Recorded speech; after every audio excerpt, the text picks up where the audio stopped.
Hi, Mike DePung here again, sitting on Spirit Hill, a place where I like to think about healing and love and light. And mentioning that, I want to make sure that anyone watching this would know that when I talk about healing and love and light, I'm not talking about displacing uh, true professional medical care of any kind.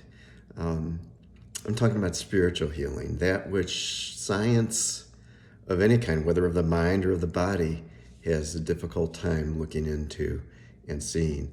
But certainly, what the kinds of healing I speak of are things that supplement any true, good, solid professional care of any kind.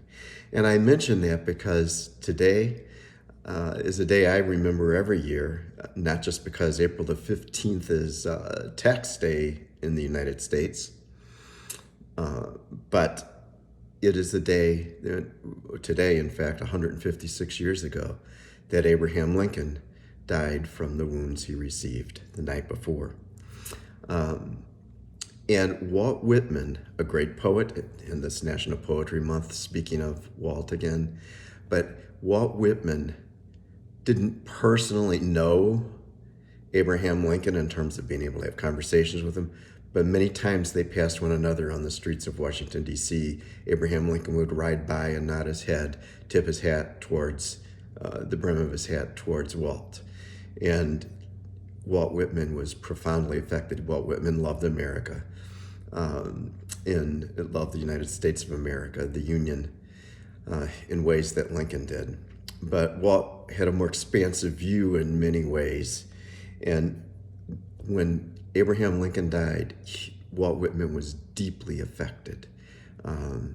He was really sad. In fact, a whole portion of one section of his Leaves of Grass, his lifelong book of poetry that he just kept adding to, is called Memories of President Lincoln. And the very first poem in this section is called When Lilacs Last and the Dooryard Bloomed. I would like to read it to you, but it is actually 8.5 pages long or so.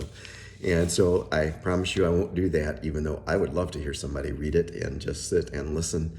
But I do want you to notice a few things. I want us to think about what Walt said, and I write about it almost every year when it comes to this time of the year. Lilac is a bush that oftentimes I would stop and smell when I walked my puppies, when I had my puppies. And it is a beautiful, sweet-smelling flower. And it's interesting that Walt chose this. In his sorrow, well, let's just take a listen to what Walt said as he was grieving President Lincoln, as he knew he needed something. When lilacs last and the dooryard bloomed, and the great star early drooped in the western sky in the night, I mourned, and yet shall mourn, with ever-returning spring. Ever-returning spring, Trinity sure to me you bring, lilac blooming perennial, and drooping star in the west, and thought of him I love. O powerful western fallen star, O shades of night, O moody, tearful night, O great star disappeared, O the black murk that hides the star, O cruel hands that hold me powerless, O helpless soul of me, O harsh surrounding cloud that will not free my soul. Now, these words indicate true sorrow and grief. Walt needed healing.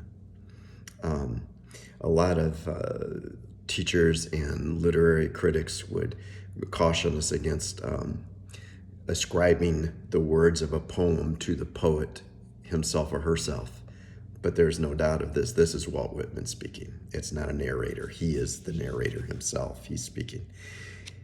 And he speaks of, and I don't think that in his grief he thought, let me see, I'm going to choose lilac.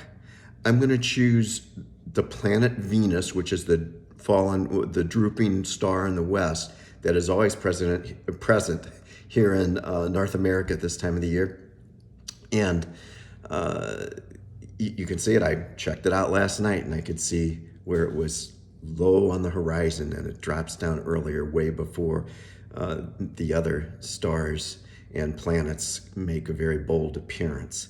So Walt didn't choose these things and say, I'm going to let this symbolize stuff. And so I can write about, I think that it was spirit, as he cried out the way he does here in these words, as his soul was grieving. Many times our souls grieve. We can cry out, we can call out to spirit, and we can find answers in things. What are the answers that Walt Whitman found in the lilac bush, in this Venus? And then as he adds in, another element comes in. And I'm not going to read all of this, but I do want to come to the point, the other element. He is a bird. It's a thrush that sings in the evening. And he says, sing on, you gray-brown bird. Sing from the swamps, the recesses. Pour your chant from the bushes, limitless, out of the dusk, out of the cedars and pine. Sing on, dearest brother. Warble your reedy song, loud human song, with voice of uttermost woe. Walt Whitman finds identity in these elements of nature, of the universe, with which he can process his sorrow. He needed some way to process all of this that happened that had such a profound effect on the United States of America at the time.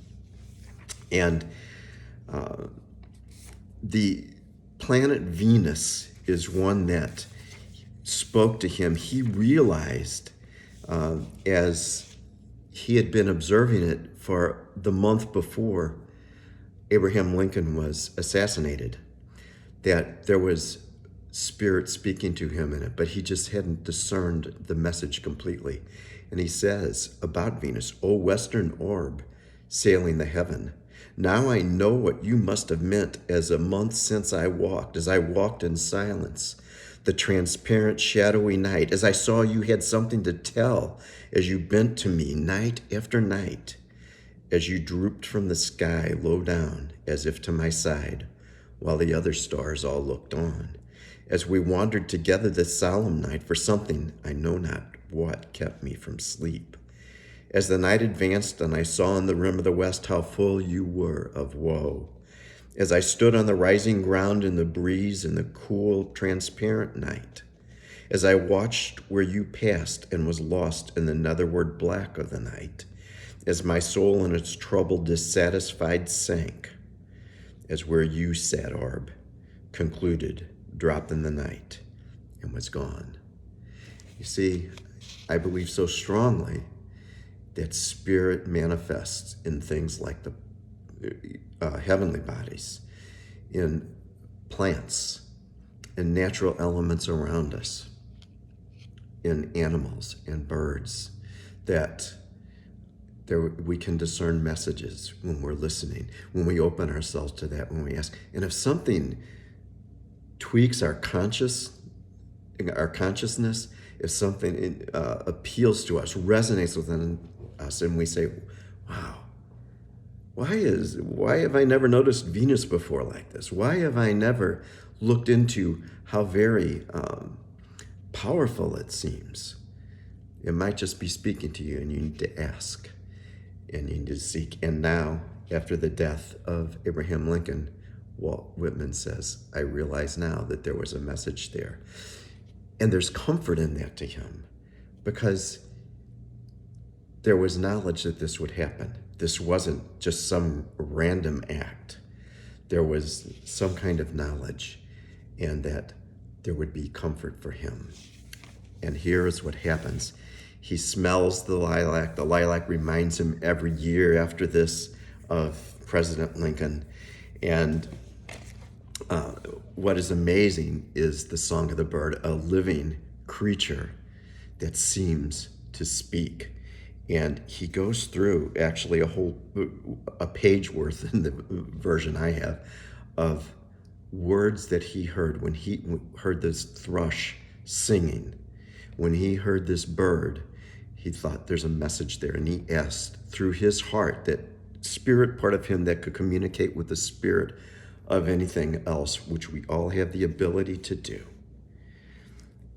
He listened and he asked, and this is what he heard. The bird spoke. He says, the voice of my spirit, that heart within us, that spirit part of us, tallied, counted the song of the bird, made meaning from it. And this is what the bird said to him.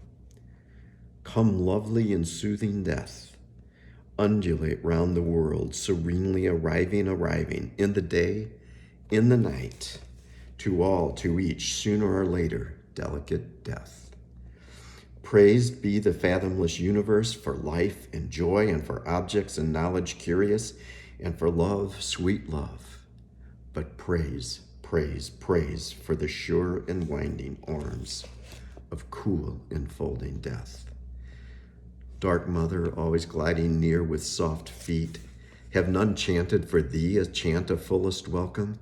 Then I chant it for thee. I glorify thee above all. I bring thee a song, and when thou must indeed come, come unfalteringly. Approach, strong deliveress, when it is so. When thou hast taken them, I joyously sing the dead.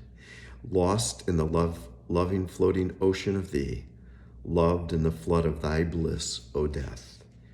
From me to thee glad serenades, dances for thee I propose, saluting thee, adornments and feastings for thee, and the sights of the open landscape and the high spread sky are fitting, and life in the fields and the huge and thoughtful night, the night in silence under many a star, the ocean shore and the husky whispering wave whose voice I know, and the soul turning to thee, O vast and well-veiled death, and the body gratefully nestling close to thee. Over the treetops I float, over the risings and sinking waves, over the myriad fields and the prairies wide, over the dense packed cities and the teeming wharves and ways, I float this carol with joy to thee, O death. There are sometimes things. Now, this was the song of a thrush, a bird that Walt Whitman heard singing, and these are the words. This was the spirit message that came from this bird to Walt Whitman. And sometimes there are things that we have trouble making sense of. The death of loved ones is often very difficult. And Walt Whitman sought this reconciliation. And what he could do was love death. He could see the value of death. Now, I don't want to make this a really super long video, so I'm going to end this pretty quickly. And I want to just say once again, when we have needs, whatever the sorrow, whatever produces it, whether death, whether it's the loss of something else, the loss of a job, whatever it be, we can ask for Spirit to speak to us. And we can know healing because Spirit's care for us, and we ask for help. Venus, a flower, and a bird. These are the three elements. Out of all the many that it could have been, these are the three that Walt Whitman knew. Venus was a prophecy to him, but it comforted him in the sense that that Spirit sensed what was to come. And it was there as a reminder. And then lilac was also a reminder that sweetness blooms no matter what. No matter, through death, there's always sweetness to be bloomed, sweetness to be offered for whatever happens. And then the thrush, a living bird with a voice that Walt Whitman discerned had all these words of wisdom about death. Death that frames life, that shows the great value and beauty of a life that's been lived. There was a helping spirit that came from that bird that spoke directly to Walt Whitman in a song that his heart interpreted, just like we can interpret with our hearts messages from Spirit. But we seek those things. Be clear. We need to be clear about what we need and ask. and we can know healing and love and light. It's a great thing, and it's a beautiful thing that these are available to us by virtue of the very creation we've come into, the creation that we were part of. I do want to read the very end of this poem because it's just the imagery is very beautiful. And times when we have real needs, we need to turn off all the tech. We need to get out. No matter where we're at, we can get out in a little piece of the park. We can get under a tree. We can hear the birds. Any place. And this is the way Walt Whitman ends the poem. I cease from my song for thee, from my gaze on thee in the west, fronting the west, communing with thee, O comrade lustrous with silver face in the night. He says, I've been looking at you, Venus, and I have to leave now. I've been processing my grief. I've received what I needed to go on. Yet each to keep and all retrievements out of the night, the song, the wondrous chant of the gray-brown bird, and the tallying chant, the echo aroused in my soul. He resonated with what the bird was saying. With the lustrous and drooping star, with the countenance full of woe, with the holders holding my hand, nearing the call of the bird, death, the knowledge of death, and the wisdom of death on either side of him. Comrades, mine and I in the midst, and their memory ever to keep for the dead I loved so well, for the sweetest, wisest soul of all my days and lands, and this, for his dear sake, lilac and star and bird twined with the chant of my soul. There in the fragrant pines and the cedars dusk and dim, he recognized very clearly that the lilac, the star, and the bird were for his soul. So it's what I would wish you as you seek, as you have needs of healing, spiritual healing in whatever way, it's there to ask, to know. And I sense now in this nation, 156 years after Walt Whitman's death, the very issues that were part of that sorrow, that were part of what went on, the need for racial justice, for racial equity, these things are playing out in our day now. What do we mourn over? What do we feel sorrow about? We can find answers and direction as we seek spirit for healing and love and light. Healing that moves us forward, that can allow us not only individually but collectively to move forward. And so I would offer this to you, a suggestion. So I hope April 15th is a lot more to you now than just tax day. And I'll see you next video.